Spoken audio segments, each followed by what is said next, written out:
از مگزین های روسیه دزدی میکنند، باز نماز میخوانند. کمی بوده است که از مگزین های روسیه در آمده، یعنی دزدی میکنه و با میان نماز میخونه. خیلی کن نمازی که برادرای عزیز شما را ای دزدی من نکنه، نمازی که شما را ای زنا من نکنه، نمازی که شما را از تمام کردارهای یا حرامها اگر وقت منتا نمیکنه، معلوم است که این نماز دست شما را برادرای عزیز در آخرت نمیگیره.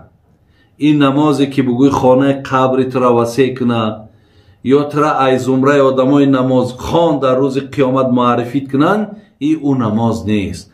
زیرا الله مهربان این صلات تنها عن الفحشاء و المنکر میگه، نماز تا اگر شما را از کارهای نادرست من نکنه او را نماز نمیگن.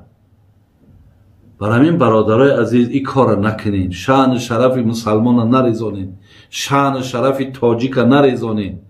در اونجا در دزدی میقپنتون شرمنده میشین، میبرند محکمه ها در زندانی تان میکنن.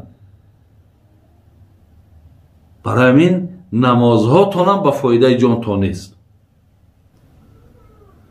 در وقت خواب کردن قرآن گوش کنی اجازت های؟ بله اجازت های. شما وقتی میتونین که در جاگاه خواب تا وقتی خواب میکنین، بعضی آدم ها نوشنیقتی در گوشاشون میمونن، بعضی آدم ها مقصد تلویزیون میمونن، بعضی آدم ها دیسک میمونن.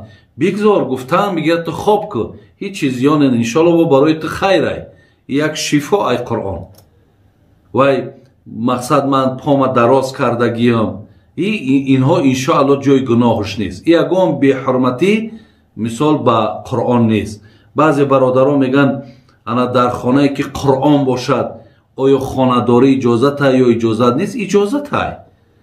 مقصد اگر قرآن در پایانی پاتون نباشد، بالای سرتان باشد، هیچی باقی نداره. او به خانه‌داری اما قرآن خودش اجازت داده که تو مقصد خانه‌داری تا بکن، یعنی خانه‌داری تو به فرموده خود الله، به همین معجزش که قرآن است، از جانب همین قرآن است.